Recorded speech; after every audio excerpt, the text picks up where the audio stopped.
আমার সাথে বলেন, এই 10টা কাজ আমরা সবাই করবো ইনশাআল্লাহ। রমজান মাসকে ইফেক্টিভ করতে এই 10টা কাজ করবো ইনশাআল্লাহ।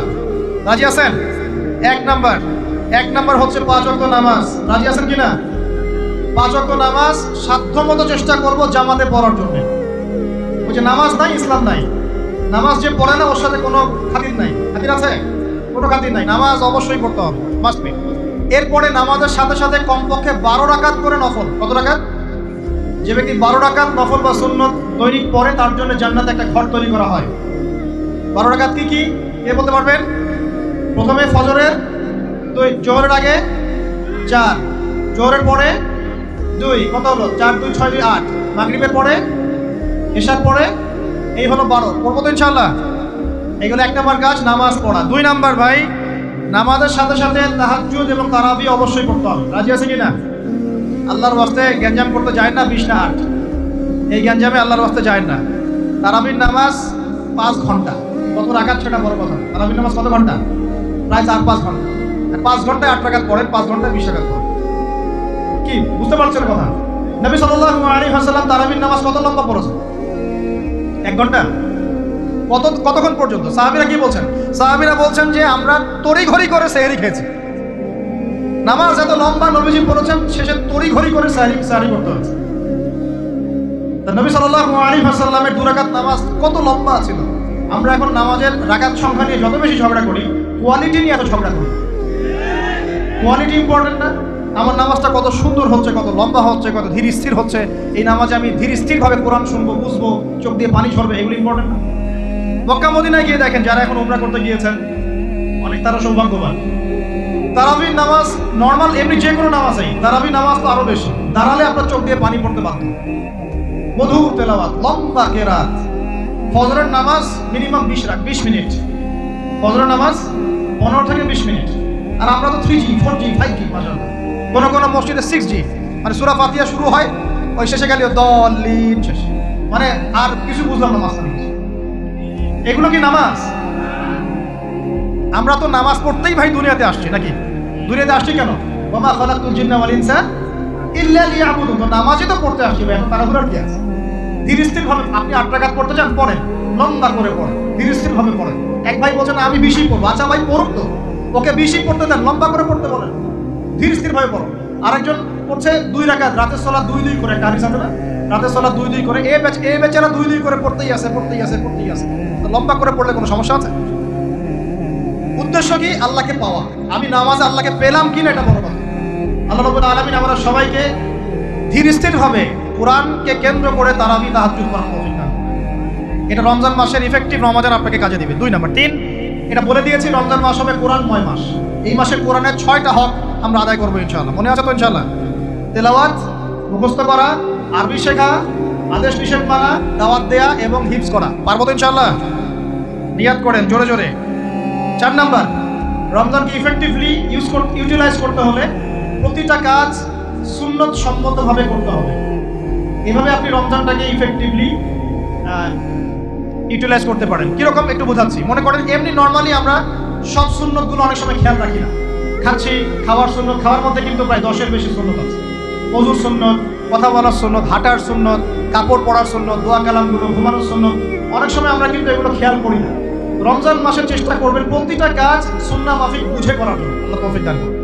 রমজানে ঘুমাবো, ঘুমানোর আগে বিছানাটা ঝেড়ে নেব, লাইট অফ করবো, আমরা দোয়া, এই যে সূরা ফালাক নাস ইখলাস এগুলো পড়বো, কাফেরুন সূরা পড়বো, আয়াতুল কুরসি পড়বো, সূরা বাকারা শেষের আয়াতগুলো পড়বো, পারলে সূরা মুলকটা পড়বো, ঠিক আছে? প্রয়োজনে ওযু করে আসবো, এসে আমরা ডান কাতা হয়ে শুয়ে আল্লাহুম্মা বিইসমিকা আমুতু আহয়া, এই যে শুরু করলাম। ঘুম থেকে ওঠা, ওযু করা, ওয়াশরুমে যাওয়া, খাওয়া দাওয়া করা, মসজিদে যাওয়া, নামাজ, জিকির, তাসবিহ, তাহলিল, ব্যবসা বাণিজ্য, এগুলো সব কিছু সুন্নত নাই? প্রতিটা কাজ সুন্নাহ মাফিক করার চেষ্টা করবো। আল্লাহ তৌফিক দান করুন। ফিকহুস সুন্নাহ এরকম কিছু বই পাওয়া যায়। ফিকহুস সুন্নাহ, কিতাবুস সুন্নাহ, এরকম অনেক বই আছে। আরবি থেকে বাংলা অনুবাদ হয়েছে, বাংলাদেশের উলামায়ে কেরাম লিখেছেন। এরকম সুন্নাহ শেখার কিছু বই কিনে নেবেন।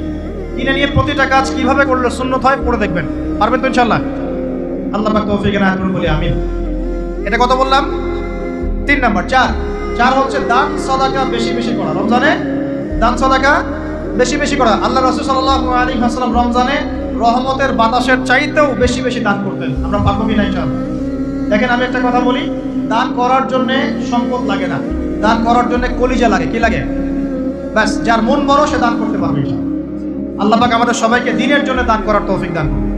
দিনের জন্য দান করে স্থানীয় মসজিদ, মাদ্রাসায়, এতিমখানায়, অসহায় মানুষের পাশে, বিধবার ঘরে, এতিমের ঘরে, যারা খেতে পারছে না তিন বেলা, ওদের ঘরে ঘরে রমজানের বাজার পৌঁছে দেন। আল্লাহ পাক তৌফিক দান করুন, আমিন।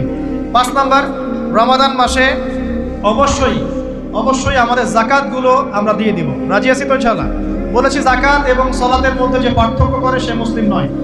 জাকাত ফরজ হয়েছে, অবশ্যই অবশ্যই আপনাকে জাকাত দিতে হবে। এটা কিন্তু নফল কিছু নয়, এটা কি ফরজ।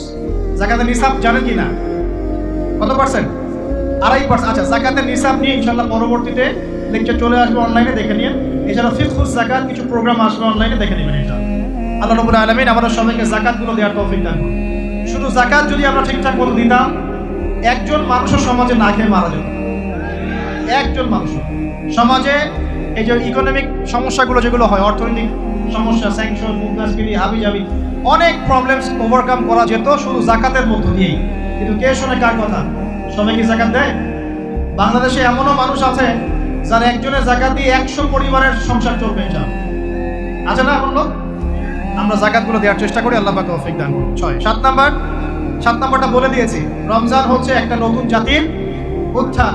অতএব রমজানে আমরা সমস্ত পাপ ছেড়ে দিয়ে একটা আলোকিত জাতি হিসেবে আত্মপ্রকাশ করবো ইনশাআল্লাহ।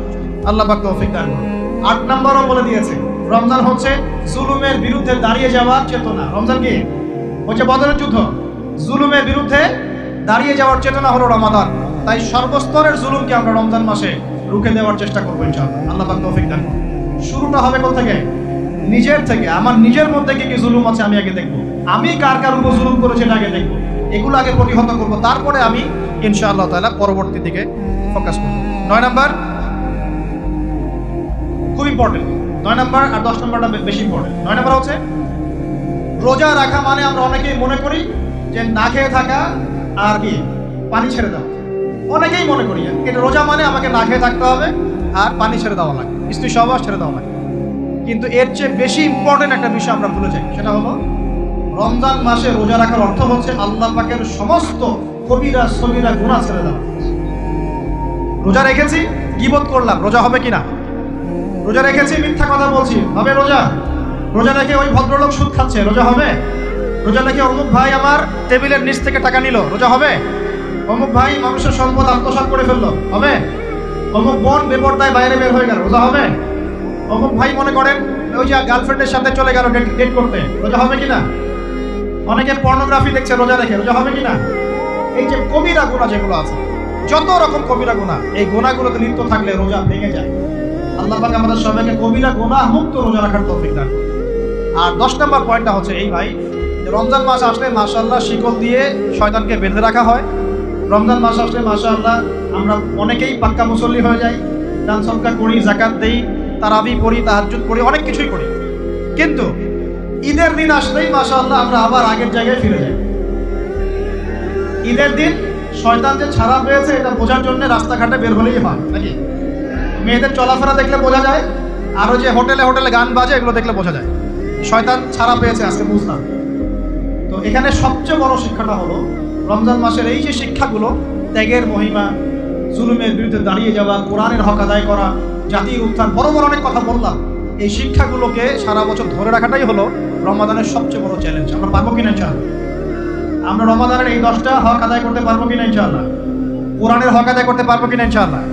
আল্লাহ রাব্বুল আলামিন আমাদের সবাইকে আসন্ন রমজানে সুস্থতার সাথে সমস্ত সওম রাখার তৌফিক দান করুন এবং রমজান মাসে বেশি বেশি তেলাওয়াত করার তৌফিক দান করুন, অর্থ বুঝে পড়ার তৌফিক দান করুন, বেশি বেশি দান সদকা করার তৌফিক দান করুন, বেশি বেশি ওই যে গরিব দুঃখী মানুষের পাশে দাঁড়ানোর তৌফিক দান করুন, বেশি বেশি যাকাতগুলো দিয়ে দেওয়ার তৌফিক দান করুন, বেশি বেশি আল্লাহর জিকির করার তৌফিক দান করুন, বেশি বেশি আল্লাহ পাক আমাদেরকে নফল নামাজগুলো পড়ার তৌফিক দান করুন, কোরআন কেন্দ্রিক সময় কাটানোর তৌফিক দান করুন, রাসূলের সুন্নতের উপর আমল করার তৌফিক দান করুন এবং একটা নতুন আলোকিত প্রজন্ম এবং জাতি হিসেবে এই রমাজানে আল্লাহ রাব্বুল আলামিন আমাদের যুব সমাজকে আত্মপ্রকাশ করার তৌফিক দান করুন। সর্বোপরি রমাদানের এই শিক্ষাগুলোকে সারা বছর ধরে রাখার তৌফিক আল্লাহ পাক আমাদের সবাইকে দান করুন, আমিন।